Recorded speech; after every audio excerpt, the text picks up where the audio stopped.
May nakaambang na panganib ang tangkang pagpapasara sa pinakamalaking landfill sa bansa. Alamin kung ano ang mga ito sa report ni MJ Mondihar mula sa Kapas, Tarlac. Tuloy-tuloy pa rin ang operasyon sa Kalangitan Sanitary Landfill sa Kapas, Tarlac kahit pinapalis na ito ng gobyerno.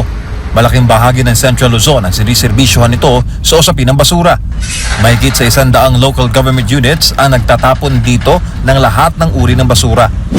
Napaka-crucial ng role ng sanitary landfill na ito dahil dito binabagsak ang mayorya sa mga hospital waste mula sa Metro Manila. At kung tuluyan itong isasara, posible raw magkaroon ng garbage crisis.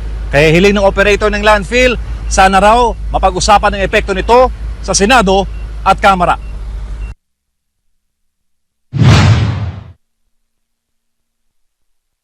Ayon sa Bases Conversion and Development Authority o BCDA, dapat ay nagtapos na ang operasyon ng landfill noon pang October 5. Tapos na raw kasi ang lease agreement nila sa Metro Clark Waste Management Corporation na siyang operator ng landfill. Nasa korte daw ang usapin kasabay na pag-i-issue ng Kapas Court ng Temporary Restraining Order o TRO na pipigil sa lahat ng tangkang pagpapasara sa landfill hanggang October 24. We will prove that the contract that we have will not end ay October 5, 2024. Yung lease namin dito will not end by October 5, 2024. Instead, it should be 2049. Sakaling tuluyan ng gobyerno ang paglala ng problema sa basura, lalo na sa Metro Manila. Possible na magbalik na naman yung dati na yung mga tao magtatapon sa daan, magtatapon sa ilog. Bukod dyan, mataas din ang panganib na dala ng pagkalat ng mga delikadong sakit. Posible kasing magkasakit at mahawaan ang mga nangangalakal ng basura oras na mahalo ang hospital waste sa regular na basura.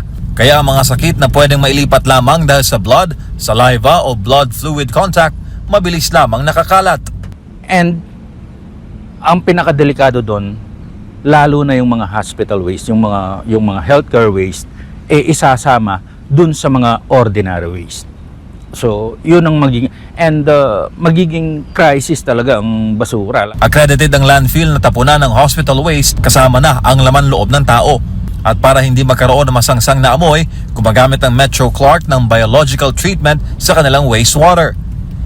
Ito'y kahit mahigit sa 400 truck ng basura, araw-araw ang nagtatapon sa landfill.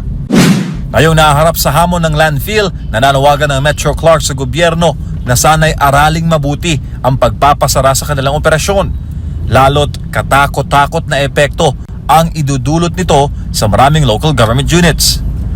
Medyo mahaba-haba pa po ang journey natin, no po.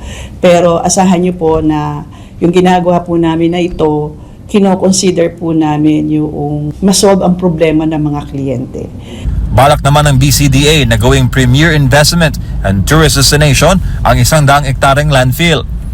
May material and recovery facility naman daw sa Porac, Pampanga na mas malaki pa sa ipasasarang landfill kaya doon na lamang daw magtapon ng basura ang mga LGU at hospital wastes. We always emphasize the fact that in defending and protecting our environment, we are partners of the government. We are not here to fight off anybody, but we are defending our territory, our interests, because the interest of Metro Clark is a dedication and commitment towards environment, particularly solid waste management. Para sa Diyos sa Pilipinas kong mahal, MJ Mondihar, SMNI News.